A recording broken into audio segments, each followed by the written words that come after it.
তো এখন ওদের 3 বছর আছে, 3 বছর পরে তারপর আবার রিনিউ করতে হবে। তো ওই জন্য এবছর আর ভিসা করার কোনো ঝামেলা নেই, শুধু টিকিটটুকু কাটার। তাই অপেক্ষা করছি কতক্ষণে ওর বাবার অফিসটা শেষ হবে আর দিয়ে ওকে বলবো মায়ের টিকিটটা এবার কেটে দাও। যেদিনকে কোনো কিছুর জন্য অপেক্ষা করবেন দেখবেন সেদিনকেই কাজটা বেশি হয়। বোধহয় কিছু ইস্যু চলছে ওই অফিসের কাজে। সকাল থেকে ভাবছি যখন লাঞ্চে আসবে তখন বলবো যে টিকিটটা কাটো, এবছর মা আসবে। ও মা আজ আর লাঞ্চে নামলই না, ওই জন্যই বিকালবেলায় তাড়াতাড়ি রান্নাটা বসিয়েছি। সারাদিন পর একবার ভাত খেতে বসবে, কি করে আর ভাত ডাল আলু ভাজা দিয়ে দিই। ভাবলাম একটু ভালো করে চিকেনটা কষিয়ে নিই, ভালো করে দুটো ভাত খাবে আগে, তাই ওদেরটাই বসাচ্ছি। এখানে মুরগির একটা ট্রে চিকেনের থাই নিয়ে এসেছি, কিন্তু এখানে তো স্কিনগুলো ছাড়ানো থাকে না, তো ওই জন্য স্কিনগুলোকে ছাড়িয়ে নিচ্ছি। ফ্রোজেন মাংস বলে কত তাড়াতাড়ি স্কিনগুলো ছাড়ানো হয়ে যাচ্ছে দেখুন। কিন্তু যদি এটা টাটকা মাংস হতো এইভাবে কিন্তু পারা যেত না। একবার আমরা দেশি চিকেন এনেছিলাম, টাটকা ছিল, তারও এরকম স্কিন ছাড়ানো ছিল না, কিন্তু বাড়িতে এসে কিছুতেই এইভাবে টেনে স্কিনটা খুলতে পারছিলাম না জানেন। তাকে একটু একটু করে কেটে কেটে কেটে কেটে তারপরে গোটাটাকে ছাড়াতে হয়েছিল। চিকেনের এই থাইয়ের সাইডটাতে বেশ কিছুটা মাংস থাকে যেটা বোনলেস, ওটাকে তাই সাইড করে নিচ্ছি। কালকে একটুখানি চিলি চিকেন বা চিকেন 65 বানিয়ে দেবো, আর আজকে এটাকে দিয়ে একটুখানি কারি পাতা দিয়ে ভালো করে কষাবো। বিকালে সাধারণত এই সময়টা এই জন্যই রান্নাবান্না রাখি না, এই সময়টায় দুই ভাই বোনকে হোমওয়ার্কগুলো করাতে বসাই।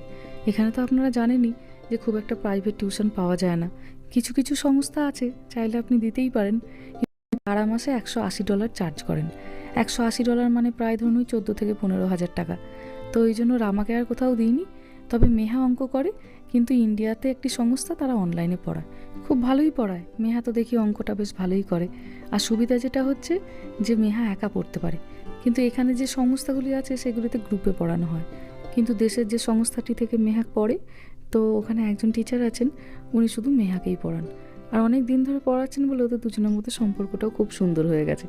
ওই জন্য আর ওকে আলাদা করে কোনো টিউশনে পাঠানো হয় না এখানকার যে সংস্থাগুলি আছে। তবে রামাকে এখনও কোথাও দেওয়া হয়নি, রামাকে বাড়িতে আমিই পড়াই। তো এই সন্ধ্যাবেলাটিতে দু ভাই বোনকে বসাই।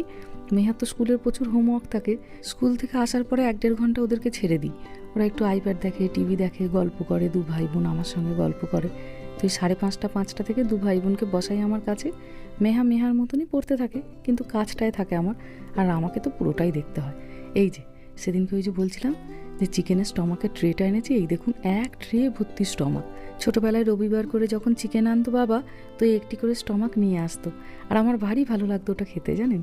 কিন্তু এদেশে আসার পরে যেহেতু মুরগির প্রত্যেকটা অংশ আলাদা আলাদা করে বিক্রি হয়, কোনো একটা ট্রেতে শুধুই পা, কোনোটাতে শুধুই মাত্র থাই, কোনোটাতে শুধুই ব্রেস্ট পিস, কোনোটাতে শুধুমাত্র নোক। তো এই স্টমাকগুলো একদম কখনো পেতাম না। হ্যাঁ, যদি আপনি একদম গোটা মুরগি একটা বাড়িতে নিয়ে আসেন তাহলে সেক্ষেত্রে পাওয়া যায়, কিন্তু গোটা মুরগি খুব একটা আনি না জানেন, বড্ড মুশকিল ওইগুলোকে কাটা আর ছাড়ানো, ওই জন্য পিসগুলোই নিয়ে আসা হয়। কিন্তু এইবারে ওয়ালমার্টে গিয়ে প্রথমবার দেখলাম যে এরকম পুরো একটা স্টমাকের ট্রে, সঙ্গে সঙ্গেই নিয়ে চলে এসেছিলাম। তো ওইটাকে আজকে আমি ভালো করে ঝাল ঝাল করে কষাবো। ওদের চিকেনটা ওইদিকে মোটামুটি সেদ্ধ হয়ে গেছে, আর একটুখানি মিট মশলা আছে ওটা দিয়ে দিলাম। ছোটোবেলায় যখন মা রান্না করতো দেখতাম সানরাইজের মিট মশলা দিত, অসম্ভব সুন্দর একটা গন্ধ বেরাতো। কিন্তু এখানে খুব একটা সানরাইজের মশলা পাই না, সানেরটা তাই নিয়েছি। এটার গন্ধটাও বেশ ভালো লাগে, তো ওটাকেও খানিকটা দিলাম। ঢাকা দিয়ে কিছুক্ষণ সেদ্ধ করব, তারপরে জল দেবো। তবে এদের চিকেনটাতে জল দেবো না, না জল দিয়ে কীরকম জল বেরিয়েছে দেখছেন।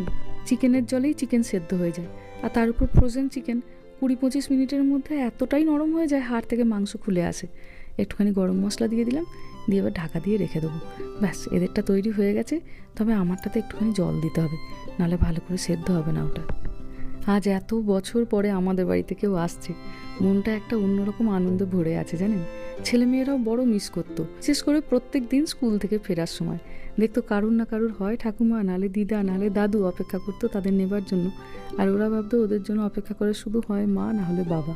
তো যখন মা আসবে, ইচ্ছা আছে কিছুদিন মাকে নিয়ে যাব ওদেরকে পিক আপ করতে। ওরাও যেন জীবনের কিছুদিন এই স্বাদটা পায় যে ওদের দিদা গেছিল, সে ওদেরকে স্কুল থেকে আনতে যেত। ব্যাস হয়ে গেছে এটা কষানো, অল্প একটু জল দিয়েছিলাম, গরম মশলাও দিয়ে দিয়েছি। এত সুন্দর গন্ধ উঠেছে, আর দেখতেও বেশ হয়েছে দেখুন। আমার তো 2-3 দিন হয়ে যাবে।